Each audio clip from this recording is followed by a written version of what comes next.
Welcome to another episode of Please Order by Number. Today we'll be doing a fairly short recipe that will be Japanese Tare sauce, which we'll use as a base sauce for some future recipes that we'll be showing you. The main ingredients are sake, which is a rice wine. In this case we'll be using cooking sake. Soy sauce, this is generic Japanese soy sauce called shoyu, and it's what you typically find in a grocery store.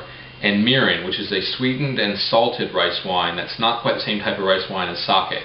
Additionally, we'll be sweetening it with just regular white sugar. The ratios we'll be using are 2 parts sake, 2 parts soy sauce, 3 parts mirin, and 1 part sugar. We'll be adding our wet ingredients together, and in this case we're going to be making about 2 cups. So we're going to use 3/4 cups mirin, 1/2 cup soy sauce, 1/2 cup sake, and 1/4 cup sugar.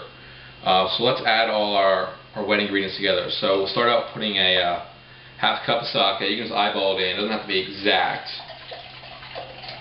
1/2 cup soy sauce.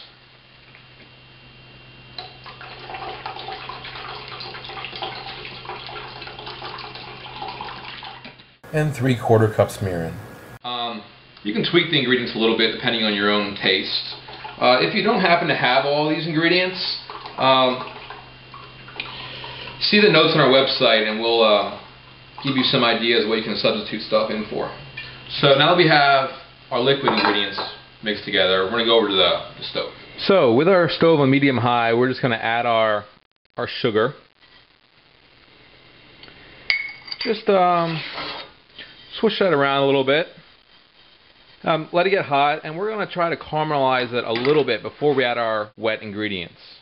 So once you get that caramelization, you can turn the heat down to low, and we're going to add our liquid ingredients. So just slowly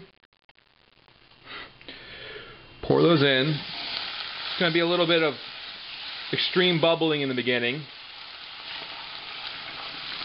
So just get them all in there. And just try to stir and scrape all the caramelization of the sugar off the bottom, and we're just going to try to get all that sugar to dissolve. Once all the sugar is dissolved and you reduce it by half, you can turn the heat off and let it cool. Now that our tare is cooled, we just put it into one of these squeeze bottles. These things are great for storing it and for applying it.